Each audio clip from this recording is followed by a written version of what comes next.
everyone, welcome back to the channel, and today we have another video. And this game is played between Wesley with the white pieces and Magnus Carlsen, who is playing as black. And this is from the FTX Crypto Cup, and this is the finals, and Wesley opens with e4. Okay, Magnus responds with e5, knight to f3, knight to c6, we have the king's knight variation from the king's pawn opening. Bishop to c4, so this is the Italian game. Bishop to c5, the Gyoko piano, and we have c3, and this is the main line of the Gyoko piano. Okay, we have knight to f6, d4, and e takes on d4, e5, and d5.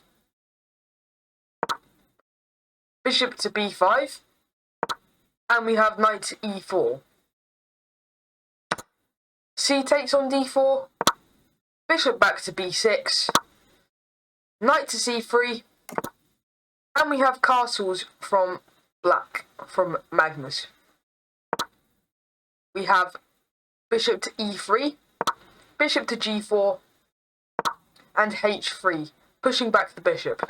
The bishop is forced to h5, and we have rook to c1.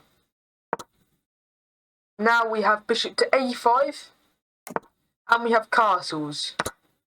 Bishop takes on c3, bishop takes on c3, b takes on c3, and we have knight to a4. g4 striking the bishop, and the bishop retreats to g6, so it looks pretty comfortable along this diagonal. Now we have knight to e1, and we have f6, f3, and we have c6.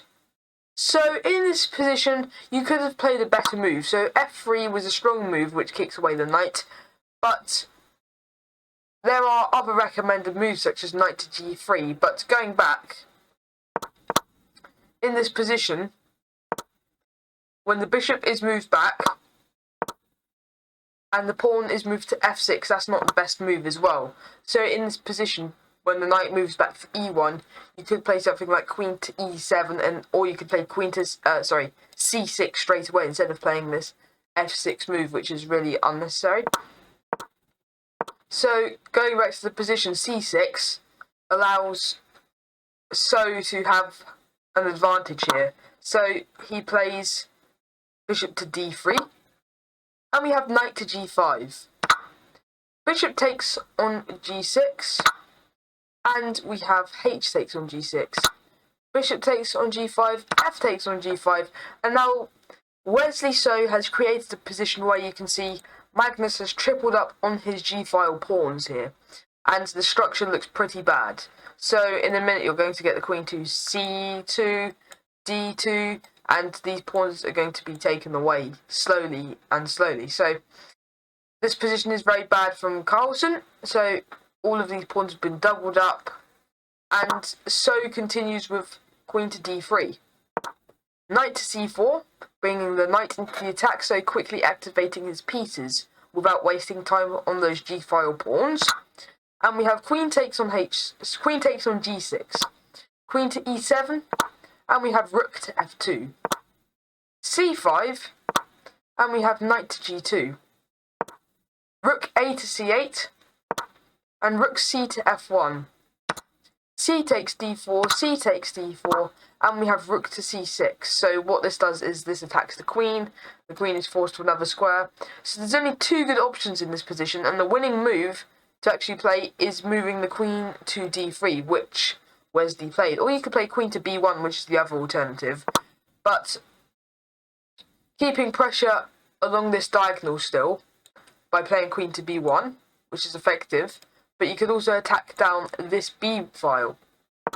But we have rook to a6 going after the pawn on a2, but this is nicely defended by the rook on f2.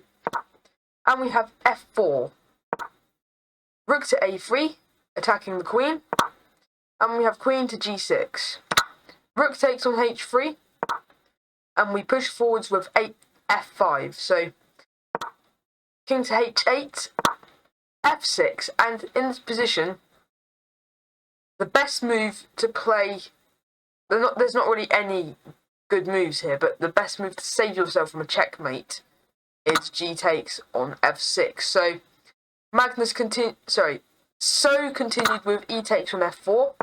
We have queen to h7, and we have queen to g7 with check. And it was in this position on move 33 that Magnus Carlsen resigned the game, as there's nothing more to be done. So there's a queen trade, going to get captures, and we'll take the pawn, of course, but this position is so much better because the rook will be gone, and this is a completely winning position with a rook up.